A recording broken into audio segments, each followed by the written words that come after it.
السلام عليكم ورحمة الله وبركاته. معانا فيديو جديد النهارده يا جماعة، وهنسمع مع بعض الأغنية المغربية التي تم ترجمتها لعديد من اللغات يا جماعة.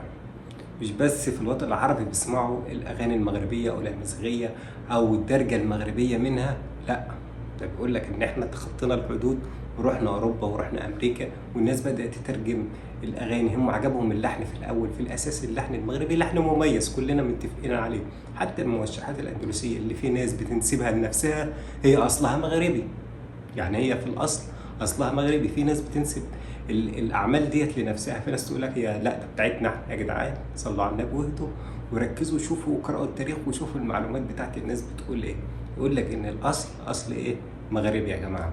فاحنا خلينا في موضوعنا النهارده، بنشوف مع بعض الأغاني المغربية التي تمت ترجمتها لعديد من اللغات، والناس تغنت بها في كل حاجة. مش بس اللحن أثر فيهم، ده كمان كلام الأغنية يا جماعة. لو هي أغنية وطنية أو أي لون بيتقدم بتسمع الكلام، الناس حتى لو ترجمت الكلام دوت هتحس إن هو بيمس الوطن بتاعها، بيمس شخصيا، بيحكي تجربة.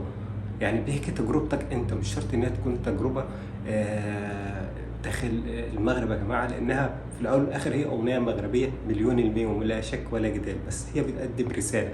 والرسالة دي النموذج اللي احنا برضو جايين نسمعه مع بعض وجايين نشوفه ونحلل مع بعض الأغنية العظيمة التاريخية دي يا جماعة. يلا بينا نشاهد الفيديو عشان لينا تعليق جوه الفيديو آخر الفيديو بإذن الله.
أيام الفتح والعبور، أيام الفتح والعبور، حطمنا الخط والجسور وتحت الرمل والصخور جعلنا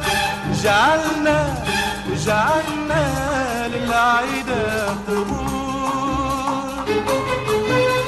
أيام الفتح والعبور، أيام الفتح والعبور، حطمنا الخط والجسور وتحت الرمل والصخور جعلنا للعيدة قبور. فضل الوحدة والسلام، فضل الوحدة والسلام، وشعار العروبة القديم، الإيمان وحب الكفاح وكلام الله العظيم.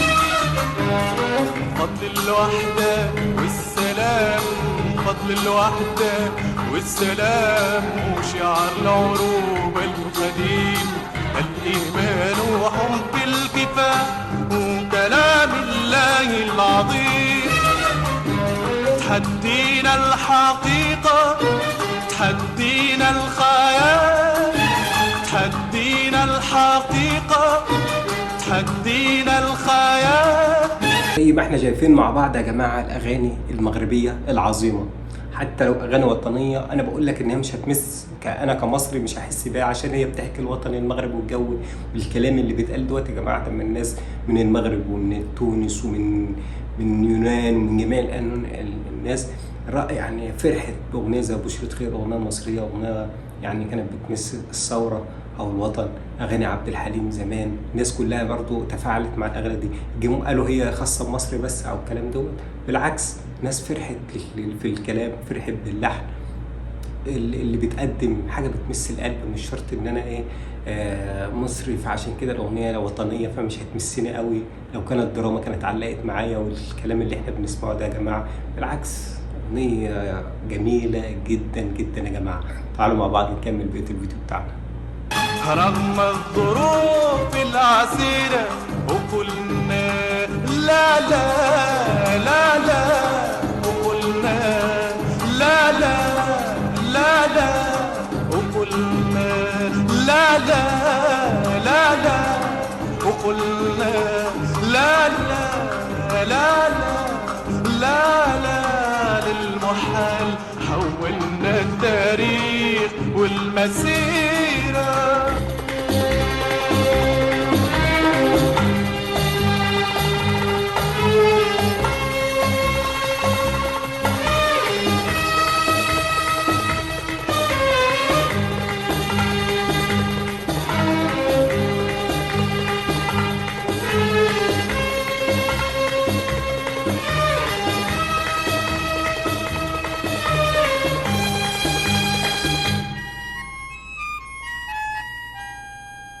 أصبح صوتنا مسموع، ورجعت عدنا قيمة. أصبح صوتنا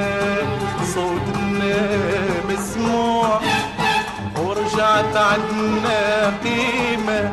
لأن الشمل أصبح مجموع، لأن الشمل أصبح مجموع، بفضل قيادة عظيمة. أصبح صوتنا مسموع، ورجعت عدنا قيمة. أصبح صوتنا مسموع، ورجعت عدنا قيمة. لأن الشمل أصبح مجموع، لأن الشمل أصبح مجموع، بفضل قيادة عظيمة. عدنا كنوز في بلادنا، في بلادنا بلادنا بلادنا بلادنا. عدنا كنوز في بلادنا، في بلادنا بلادنا بلادنا بلادنا. لازم نحافظوا عليها، لازم نحافظوا عليها، يعيشوا بيها أولادنا، يعيشوا بيها أولادنا، والأجيال تفتخر بيها.